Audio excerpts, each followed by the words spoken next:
So, I had the craziest thought just sitting here and reading the wiki at 3 in the morning. We know that, well, at least if you've been keeping up with the data mining and such, so spoilers for upcoming content, we know that Vol'jin didn't give the mantle of Warchief to Sylvanas, at least not willingly. Something else did. We know the Lich King didn't.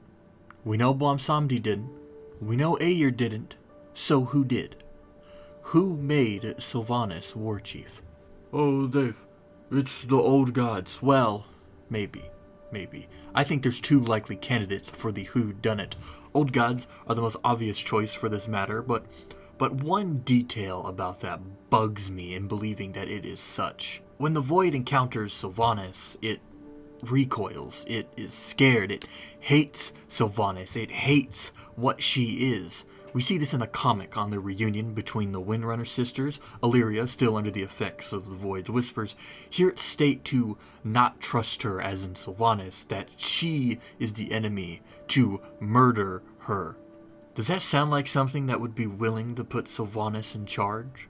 Let's say it's N'Zoth who put her in charge. N'Zoth is clever, he schemes and plots so that he may rise, but if the Void speaks of murder on Sylvanas, if the Void hates her and the Undead that much, why would N'Zoth, a being of that very Void, put her in charge?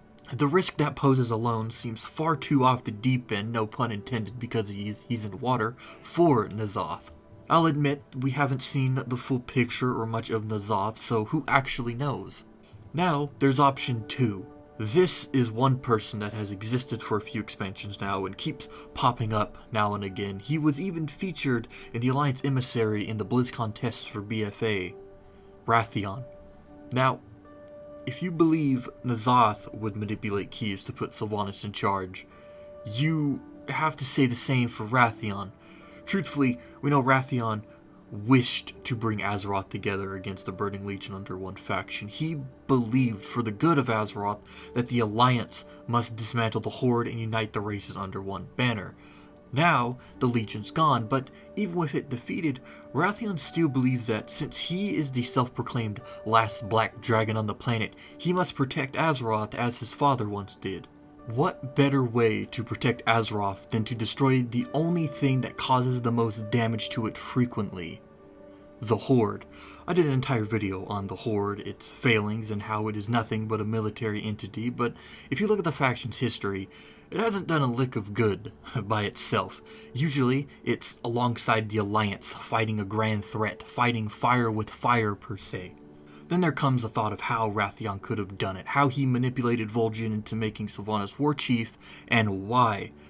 We know he is skilled with manipulation, and we know that, on one occasion, he has even seen through our eyes and spoke to us telepathically on Pandaria. Who's to say that, while Vol'jin was dying and his mind was weak, Wrathion saw through his eyes and used his power to cramp thoughts of Sylvanas leading in the moment before his passing? If this were to be the case and Wrathion did make Sylvanas Warchief, we have a double-sided coin here. On one side, Sylvanas' ruthless tactics would prove invaluable to destroying the Legion, and on the other, her ruthless and self-centered methods would draw the Horde into another conflict with the Alliance once the Legion was gone. So what do you think? Do you think the old gods are still the prime choice? Maybe you agree that it is Wrathion. Maybe you have another idea, which I would love to hear, as well as all responses, questions, and concerns regarding this video, WoW, or its lore, in the comments down below. Thanks for watching.